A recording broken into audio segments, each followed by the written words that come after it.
नमस्कार दोस्तों, स्वागत है आपका अपने पसंदीदा YouTube चैनल हमारी परीक्षा में। आज तारीख है 5 अक्टूबर 2020 और आपके लिए लेकर आया हूं मैं 10 करंट अफेयर्स के वो महत्वपूर्ण प्रश्न जो आपके आने वाली किसी भी परीक्षा में आपको अपनी सफलता के एक कदम और नज़दीक लेके जाने वाले हैं। और आप देखिए, जिस तरह से आप मेहनत कर रहे हैं, अभी आप अपने लक्ष्य के जितने नज़दीक जा रहे हैं, कदमों को और उतनी ही ज़्यादा मजबूती से रखने की ज़रूरत है आपको। तो आप अपनी तैयारी में कहीं कहीं भी कमी मत छोड़िएगा और इस प्रयास में मैं निरंतर आपका साथ देने वाला हूं। और करंट अफेयर्स की वीडियो आपको कल मिल जाएगी जो सितंबर माह के पूरे क्वेश्चंस को कवर करेगी। चलिए, बहुत बहुत धन्यवाद आपका।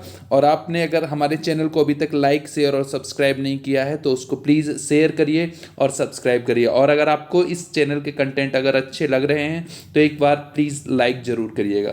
चलिए, बहुत बहुत धन्यवाद आपका। देखते हैं हम अपना पहला प्रश्न आज का। विश्व पशु दिवस यानी वर्ल्ड एनिमल डे किस तिथि को मनाया जाता है? तो देखिए, जो विश्व पशु दिवस है यानी वर्ल्ड एनिमल डे है, ये मनाया जाता है हमारा 4 अक्टूबर को। तो इसका जो सही उत्तर होने वाला है वो होने वाला है ऑप्शन सी। अब देखिए, विश्व एनिमल यानी वर्ल्ड एनिमल डे मनाया क्यों जाता है? तो देखिए, पशुओं के यानी कि एनिमल्स के स्तर को थोड़ा ऊंचा उठाने के लिए, उनके प्रति थोड़ी मानवता दिखाने के लिए इस दिवस को मनाया जाता है। और इसकी जो शुरुआत हुई थी वो 1925 में बर्लिन से हुई थी। और इसको जो शुरू करने वाले जो महानुभाव थे उनका नाम था हेनरिक जिमरमैन। ठीक है, एक वो साइनोलॉजिस्ट थे, क्या थे? साइनोलॉजिस्ट। और साइनोलॉजी होता क्या है? साइनोलॉजी होता है कि एनिमल्स की, स्पेशली डॉग्स की, जो डोमेस्टिक डॉग्स होते हैं उनकी स्टडी से रिलेटेड ये वर्ड है साइनोलॉजी। तो एक साइनोलॉजिस्ट थे हेनरिक जिमरमैन, जिन्होंने इसको शुरू किया था। और हर वर्ष ये 4 अक्टूबर को मनाया जाता है। अब देखते हैं हम अपना अगला प्रश्न। प्रश्न संख्या 2 है। प्रश्न है, राइज 2020 का उद्घाटन किसके द्वारा किया गया है? तो यहाँ पर जो राइज 2020 है इसका उद्घाटन किया गया है हमारे प्रधानमंत्री श्री नरेंद्र मोदी द्वारा। और देखिए, राइज है क्या? राइज जो वर्ड है RAISE, तो ये है responsible AI for social empowerment. ठीक है, responsible AI for social empowerment. इसका मतलब क्या है कि artificial intelligence, AI stands for artificial intelligence. ठीक है, तो आर्टिफिशियल इंटेलिजेंस को कैसे हम समाज को मजबूत बनाने के लिए इसका यूज़ कर सकते हैं। और देखिए, ये जो राइज 2020 है ये एक ग्लोबल वर्चुअल समिट है आर्टिफिशियल इंटेलिजेंस के बारे में।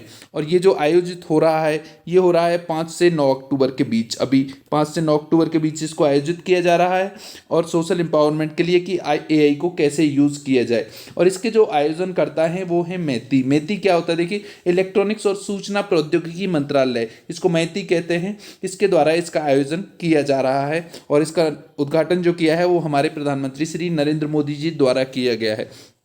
देखते हैं हम अपना अगला प्रश्न। प्रश्न है, गलवान घाटी में शहीद हुए सैनिकों की याद में युद्ध स्मारक कहाँ बनाया गया है? तो देखिए, गलवान घाटी लद्दाख में स्थित है और वहाँ पर कुछ दिन पहले जो सैनिक शहीद हुए थे उनकी स्मृति में जो युद्ध स्मारक बनाया जा रहा है वो लद्दाख में ही बनाया जा रहा है।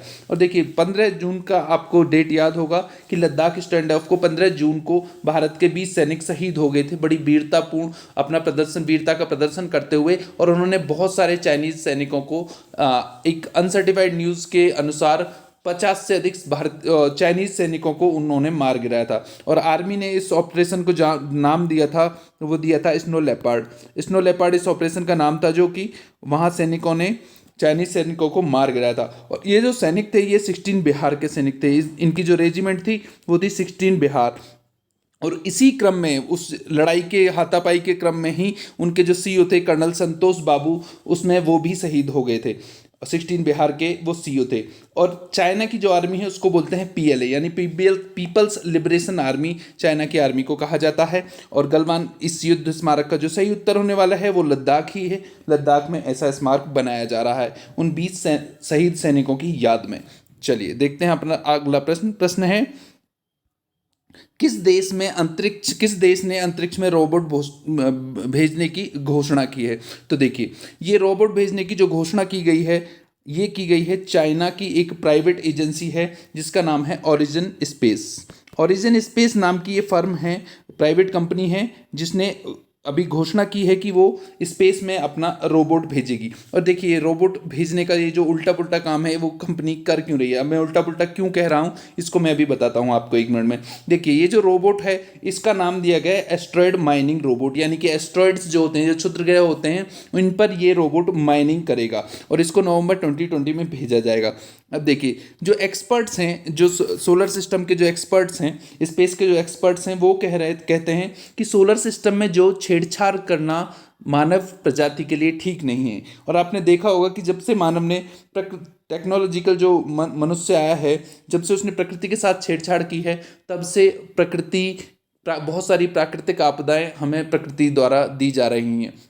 आए दिन बाढ़ आती है या कोई ना कोई भूकंप आता है, तो अब जब एक सिस्टम होता है उसमें हम छेड़छाड़ करते हैं तो सिस्टम हमें बाउंस बैक करता है। और अगर अब हम धरती को छोड़कर, प्रकृति को छोड़कर अगर हम स्पेस में जाके सिस्टम में कुछ फेरबदल करने की कोशिश करेंगे तो इससे मानव प्रजाति के अस्तित्व तक को खतरा हो सकता है, ऐसा जो एक्सपर्ट्स हैं उनका कहना है। और अभी आपको पता होगा कि नासा ने कहा है कि प्राइवेट एजेंसीज जो माइनिंग करेंगी उनसे मून रॉक्स आदि नासा खरीदेगी। चलिए, तो ये जो काम करने का, जो अंतरिक्ष में रोबोट भेजने का जो काम कर रहा है वो चीन की एक प्राइवेट कंपनी कर रही है, लेकिन ये काम सही नहीं है, ऐसा एक्सपर्ट्स का भी कहना है। चलिए देखते हैं हम अपना अगला प्रश्न है डीकार्बोनाइजेशन में मदद के लिए भारत द्वारा किस देश के साथ स्टेटमेंट ऑफ इंटेंट पर हस्ताक्षर किए गए हैं। देखिए ये वर्ड है इंटेंट।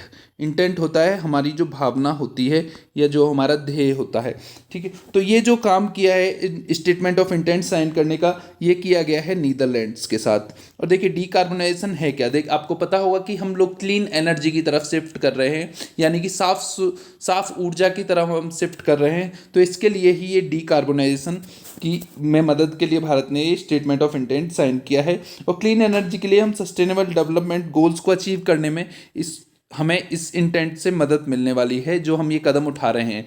और देखिए नीदरलैंड्स की अगर हम बात करें तो नीदरलैंड्स का जो पुराना नाम था वो था हॉलैंड। ये प्रश्न पूछा गया था कि हॉलैंड का वर्तमान नाम क्या है, और इसकी जो कैपिटल है वो एम्स्टर्डम है। और नीदरलैंड के जो प्राइम मिनिस्टर हैं वो हैं मार्क रूट, ठीक है। और नीदरलैंड्स की जब यहाँ पर बात आई है तो एक चीज़ आपको बताना बहुत इंपॉर्टेंट हो जाता है कि नीदरलैंड में एक महत्वपूर्ण संस्था है जिसका नाम है आईसीजे मतलब इंटरनेशनल कोर्ट ऑफ जस्टिस, और ये नीदरलैंड के हेग में है, ये स्थित है हेग में।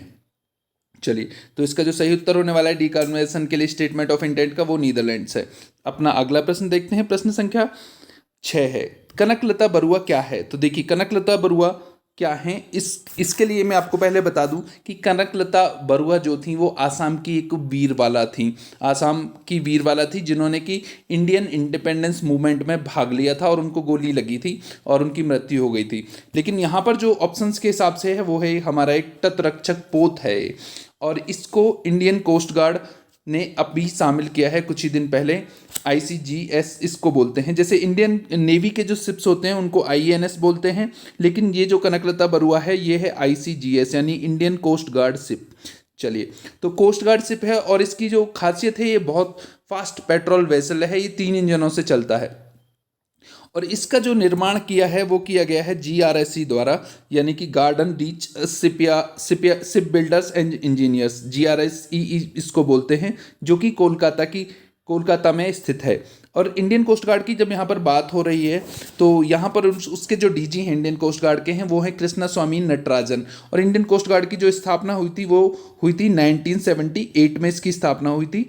और हर वर्ष 18 अगस्त को इंडियन कोस्ट गार्ड डे मनाया जाता है। चलिए, तो इसका जो कनकलता बरुआ का जो सही उत्तर होने वाला है वो होने वाला है तटरक्षक पोत। देखते हैं हम अपना अगला प्रश्न है किस राज्य में रेडियो प्रिजन की शुभारंभ किया गया है। तो देखिए रेडियो प्रिजन का जो शुभारंभ किया है वो किया है हमारे गुजरात राज्य ने। गुजरात राज्य इसका सही उत्तर होने वाला है। और गुजरात में देखिए अहमदाबाद में एक जेल है जिसका नाम है साबरमती, और साबरमती एक बहुत महत्वपूर्ण जेल है क्योंकि भारतीय राष्ट्रीय आंदोलन के दौरान साबरमती को एक मंदिर की तरह माना जाता था, और यहीं पर गांधी जी को भी 10 दिन 1922 में 10 दिन कैद रखा गया था। देखिए रेडियो प्रिजन का काम क्या होगा, रेडियो का इसका काम क्या होगा। जैसे एक प्रिजन में यानी कि जेल में रेडियो लगाया गया है और इसको रेडियो प्रिजन कह दिया गया है, लेकिन ये काम करेगा कि वहाँ पर कैदियों का मनोरंजन होगा, कैदियों को छोड़ने की, कैदियों के जन्मदिन की शुभकामनाएं आदि इस रेडियो के माध्यम से दी जाएंगी, ताकि उनका जो मानसिक स्ट्रेस लेवल है कैदियों का वो कम होगा, थोड़ा सा एंटरटेनमेंट उनका हो पाएगा। तो इसका जो शुरुआत करने का काम किया है ये गुजरात के अहमदाबाद में साबरमती जेल ने इसका काम किया है। चलिए देखते हैं हम अपना अगला प्रश्न, प्रश्न संख्या 8 है। प्रश्न है आईसीसी द्वारा जारी की गई रैंकिंग के अनुसार, आईसीसी द्वारा जारी की गई रैंकिंग के अनुसार महिलाओं की T20 रैंकिंग में कौन सा देश शीर्ष पर है। तो देखिए यहाँ पर बात हो रही है आईसीसी की और महिला की T20 रैंकिंग की। तो T20 रैंकिंग में अभी जो आईसीसी ने जो रैंकिंग जारी की है वो ऑस्ट्रेलिया उस पर नंबर 1 है। ऑस्ट्रेलिया का प्रथम स्थान है, इंग्लैंड का दूसरा और भारत का तीसरा रहने वाला है अभी। और ये जो देखिए आईसीसी है क्या, आईसीसी है इंटरनेशनल क्रिकेट काउंसिल, और ये वर्ल्ड गवर्निंग बॉडी है क्रिकेट के लिए। इसका जो हेडक्वार्टर है आईसीसी का वो है कहाँ, दुबई में। दुबई में इसका हेडक्वार्टर हुआ करता है आईसीसी का।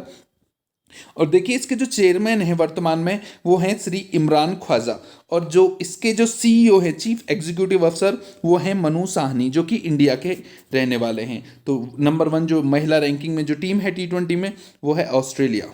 चलिए देखते हैं हम अपना 9वां प्रश्न। प्रश्न है उत्तर प्रदेश के किस जिले में राज्य का पहला गिद्ध संरक्षण और प्रजनन केंद्र स्थापित किया गया है।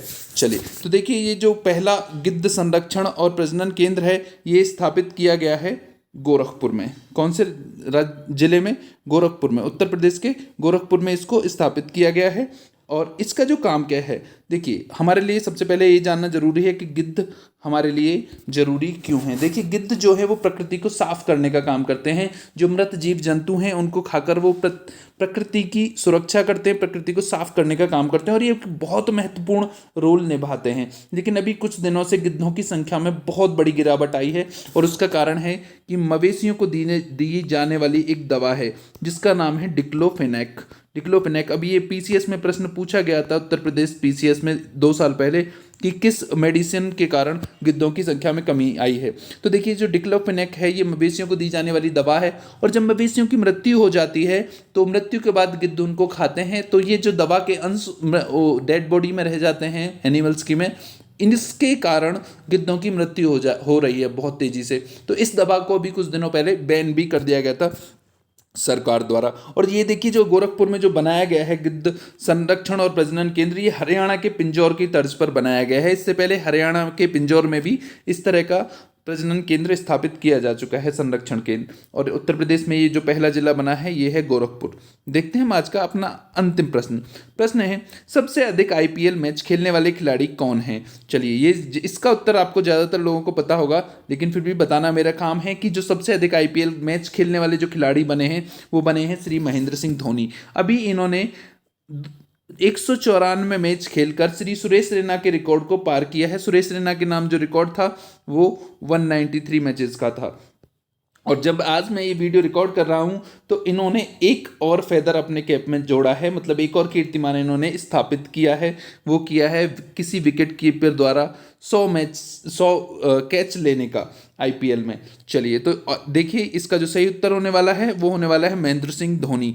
अब देखिए यहाँ पर आईपीएल की अगर बात हो रही है तो वर्तमान जो आईपीएल है ये 13वां संस्करण है आईपीएल का, और जो खेला जा रहा है यूएई में। चलिए देख यूएई में खेला जा रहा है और ये 13वां संस्करण है।